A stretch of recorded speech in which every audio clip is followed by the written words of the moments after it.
Hello everyone, this is CJNovo992 and today we are back with a brand new video. But look at the Nasher.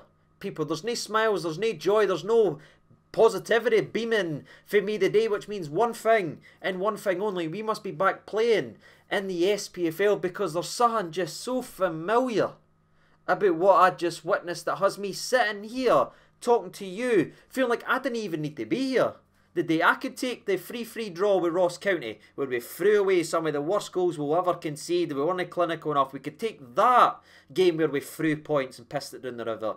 I could then take last week's one, the 1-1 draw with Dundee United. I feel like I could splice them together, people, and word for word replicate everything that happened in this game of football. And that's boring to actually think about, but it is one step forward, two steps back, and we continue to be our worst enemy. And I think we're just going to drive right into this video because there is a lot on my mind in that today and a lot of things I want to get off my chest because that scunnered me, people. Because even Dundee United game, you know what I mean, I thought we played really well and were positive with the ball. We just never got that little bit of break of luck or anything like that. Nothing would really fall for us, and we had a couple of massive decisions gone against us by the officiating, and I leaned into that more, and that's where I saw a lot of my anger. But I'm not going to do that today, people, right? You get one of those games. You can have one of those days where something goes against you and you just can't overcome it a couple times in a season. You can't ever get it back to fricking back. Sometimes the players need to just really accept the responsibility and go out and win a game of football. And we never done that day. We played brilliant for 45 minutes, but games last 90. People in the lack of intensity, urgency, passion and drive, and I saw in that second half was baffling. And again, it was a similar story. I feel like I'm an extra on the Truman Show and I'm just watching the same loop air and air again. One goal conceded and it all falls apart. Like, am I wrong in saying that, people? Am I seeing this game incorrectly? And I'm not breaking down this team properly or anything like that, because let's be honest, I'm usually wrong 99.9% of the time anyway. So if I am wrong, correct me in the comment section below. But for me, I feel like we might have finally reached that 0.1% of the time where I actually am right. And looking at this Rangers team, no matter what we do in a game of football, we are one cross, one set piece away for giving the game away. And listen, today's video is probably going to be scattered all over the place because normally I like to keep it structured and I go into the game recap and break it down, but I feel like that will spend a lot of time talking about the defence, and rightly so. I mean, the defence was absolutely bogging. I mean, Connor Golson putting one of the worst performances I've ever seen for him in that, honestly, out of nowhere as well. 50 minutes he played with his slippers on and having what a performance day. A 25-minute spell where you're just sitting staring at it like, what is actually going on? But again, he wasn't the only one. Him and McGregor, honestly, just bafflingly bad this afternoon, and that will come up as the longer you watch today's video. But before we speak about the obvious problems and everything like that, I want to bring up something as well. I want to talk about the other end of the park because we keep hearing somebody's due a hammering. It was just one of those days where a wee bit unlucky and everything like that. And I've been at fault of sometimes believing all that as well when talking about it, but now it's getting to the stage of the season where it's crunch time and you need your guys to step up, and we're seeing a side of the park that has all the talent in the world, but they're not doing enough to kill off games. It's easy to just keep looking at the defence, but let's look at the guys going forward because we've had major opportunities to kill this game stone dead and be 4-5-0 up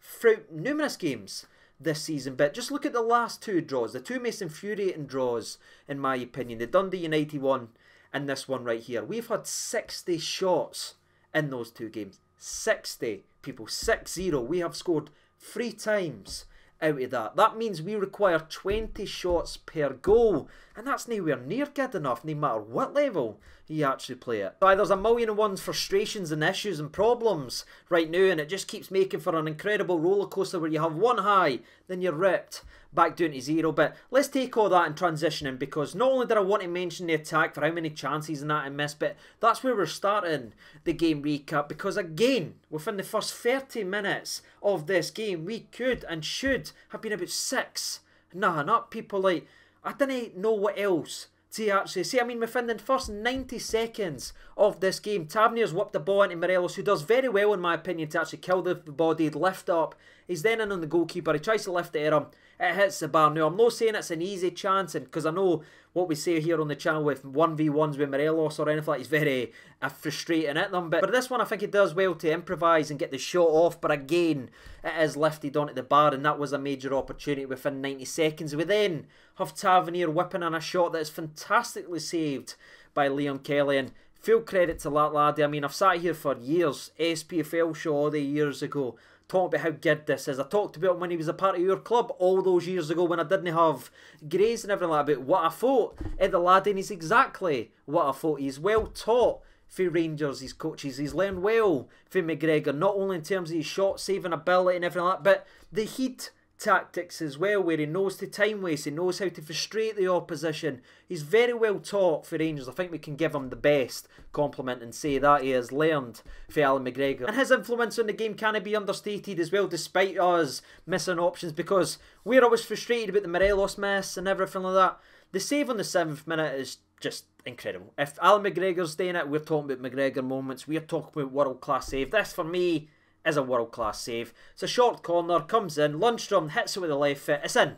I mean, the commentary for it was in as well, but somehow, some way, Kelly not only gets there, but gets a strong enough hand on it to knock away. He was fantastic yet again. But where there was just that sense starting to creep in, like, oh no, we've seen this before, because again, that is 4 or 5 opportunities. I mean, Lundstrom had a free header, you think, oh no, here we go. We finally do take the lead that we well and truly deserved, and the way we take the lead was almost comical in a way, because we have chance after chance after chance, miss every single one of them, and then the way we score, Ryan Kent cuts in on the left foot, drills in a cross. I don't like Morelos, and I can't remember the Motherwell player's name. Sorry, it's gone in a minute. But anyway, he's 1v1 with Morelos here, and I don't know if Morelos flicks it with the back of his head or if it hits off the Motherwell defender, but it ends up going into the back, and it really freakish goal. But that probably summarizes. That's one of the goals out of those 60 shots that we've had in the last 2 games. That cross hit off the back, probably on goal, is one of the 3 goals that we've scored. Honestly, this football club will drive you absolutely insane. But yeah, we did take it. I'm going to give it to Morelos again. Somebody can correct me in that comment section if it is an OG, but I think it might hit the back of Morelos, the back of his head, whatever, it doesn't really matter in it. But we get the lead in the game, you think, right, there's the first goal. But again, just as we've said about Motherwell and the likes, 1 goal is never ever enough against these teams. You need the second, and you need to add to it, because they're only 1 set piece away, 1 long throw away for punishing us. So it was all about that second goal, so I was excited, a bit cautious about getting that second, but thankfully I didn't have to wait too long, because Ryan Kent, again, grabbing games by the scruff of the neck. I thought he was excellent. You talk about rotating this player and resting this player, you look at the minutes that he's been putting in since coming back for that serious hamstring injury. 90 minutes every single week. Yes, there is wee spells where he drops off in games, but no wonder. I mean, what more can we actually get for the laddie? But he was brilliant in the left-hand side. Skills past a couple, drives a ball in. It falls to Sakala at the back post, and Sakala makes no mistake with a fantastic finish. He drops the Hadji celebration. He's having a game. It's 2-0 to Rangers after 25 minutes. Celtic's drop points. It should well and truly be a beautiful Sunday, people. But again, us just being dreadful in front of goal, mixed with some incredible goalkeeping and good defending for Motherwell, kept them in it long enough for the second half to happen. But before we do speak about that second half, there's obviously that incident that happened around about the 35th minute of this game. I think it was about the 30th minute of the game anyway, where I think the Motherwell player should be sent off. And again, this is just one of these things that I need to talk about in the game. Connor Goldson's passed away. The boy comes in with his studs up with that. I think it's a clear as day red card. I think even any Motherwell, I'm sure Goggsy's probably going to be big enough to admit that it was a red card. But it gives a yellow card in the game. There's still plenty of time to go. We're still in the lead of the game. It shouldn't make too much of a difference. But has the referee got that one wrong? Absolutely. Even to the end of the first half, there were still good bits of play and nearlies and maybes. But again, no clinical enough. So we're going to half time, and I'll be honest, I was very, very happy. I was excited about this. They couldn't stop Sakala. I mean, just keep feeding the boy. Just keep feeding him, because he couldn't be stopped. I mean, the only thing that stopped him in the entire game was the advertising board. But going into the second half, we never really adjusted to the changes Motherwell made, and that's when you've got to give credit, because I gave credit to Gio on Thursday versus Dortmund where he made changes and drastically changed it, and he killed and changed the game stone dead. Well, he's been done here by Alexander with the free subs. I mean, Pedro Kashina S, there was free subs at half-time versus Motherwell, and they completely changed the game because the free attacking subs, and we never adjusted, changed or made a sub ourselves, despite them making free attacking subs until it was 2-2.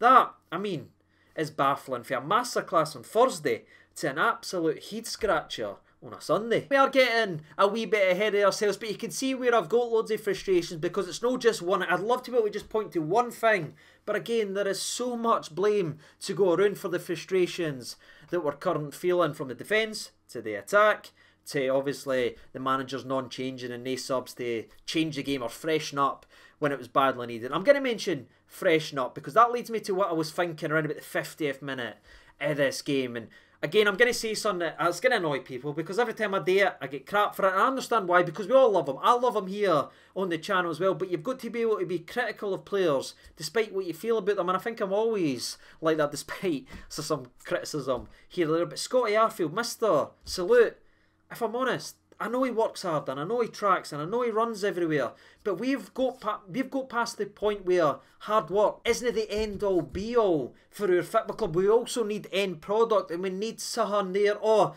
you're just an empty jersey, and for the third SPFL match in a row, that's what I thought about him. Honestly, I'm going to say it again. He's not the only one, but you've got to let me get through the game recap. I'm just telling you what I was thinking. I think it was badly screaming out that they needed to be subbed off. And then when you sit on your hands, people, and think a game's done at half-time, this is exactly what can happen, and it's completely out of nothing. But as us, all goals we concede this season, it goes out to the right-hand side, and it's a wonderful run. I mean, it's a clear set heels, if you want to call it, with great pace, and Bassey's not a slouch in the pace department, so the fact that he's burnt Bassey, burnt Lundstrom, and then crossed the ball is brilliant wing play, and you've got to give him full credit for that. But where I will give credit for that, I'm going to be very, very critical of Connor Goldson and Alan McGregor here, because I watched this Spurs game the other day. I can't remember when it was or anything like that, but there was a very similar ball versus Leeds where it was whipped in to the near post and with real pace and everything like that, and Lloris gets down there, he throws himself in the way, he gets the ball, and that stops what looked like a major opportunity for Leeds. But if you look at Alan McGregor, his position is like that. There's no movement towards the ball. He just still doesn't come off his line. I think, and you can see them kind of arguing with each other after the goal. Connor Goldson screaming at him, saying, how you know coming for that? And he's screaming, how you know covering that? For me, I think both of them made the wrong decision. I think Connor Goldson should have been throwing his body at it to block the slide in case McGregor does miss it. And again, I feel like McGregor should be at least making a move towards it, because again, we've seen goalies make it. We've seen Kelly make a couple front post dives to stop crosses and everything like that, but he's too static on his line yet again. He stands there and watches. He's a great shot stopper, right? But that's 4 yards out. He's letting the ball run across his box without trying to stop it. I mean, he's giving himself a lot to actually do. So for me, Connor Goldson and McGregor, both massive mistakes, both make the wrong decision, and it's 2-1 to Motherwell. And I'll be honest, I went, oh no. And that's despite the 55th minute where it looked like my nerves would be calm, because it's a wonderful ball in from Ryan Kent. Again, drops it right in the heat of Morelos, and Morelos scores perfectly. But when you see Morelos score that cleanly, you think there's something wrong here. And of course, I mean, it always happens like that, and it ends up being offside. Now, I think this one is just offside. I think it is. It's very, very tight either way. You sometimes get the decision, sometimes don't. For me, I think it might just be offside here.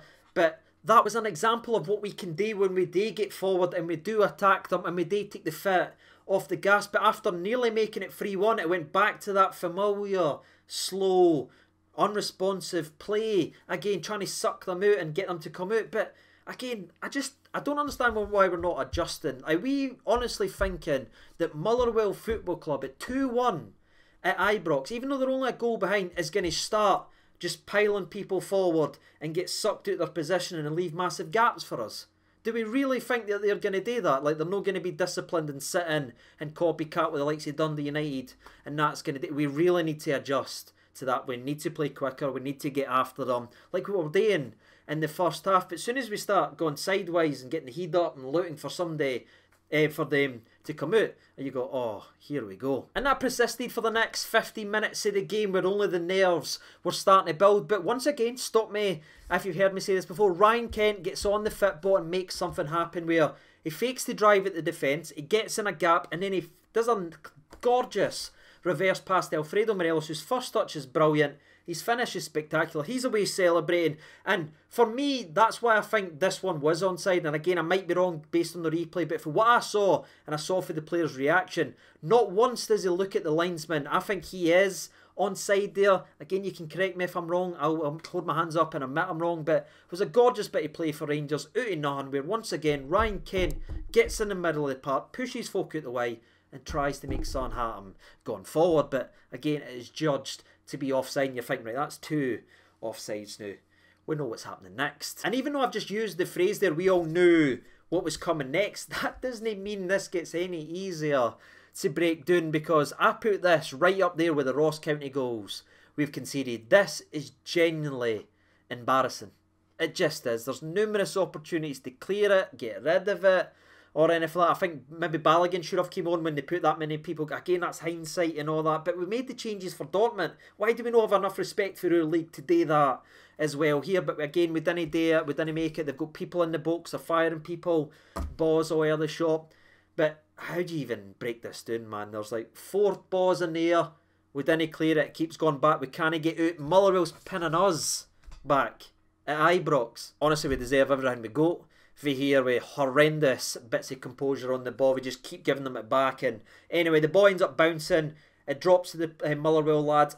Takes a gorgeous first touch. Goldson tries to nip in, misses it. Kind of rebounds off him. It goes back to the Motherwell player. He tries to cut inside Tavernier. It hits off his heel, so he is a wee bit lucky with the way it bounces. But then he just finishes it near post, where Alan McGregor is just beat again for me far too easily. Now, I'm not saying this one is blatant or as bad as any of the Ross County goals or the Hart goal or Dundee United, blah, blah, blah, blah, or anything like that.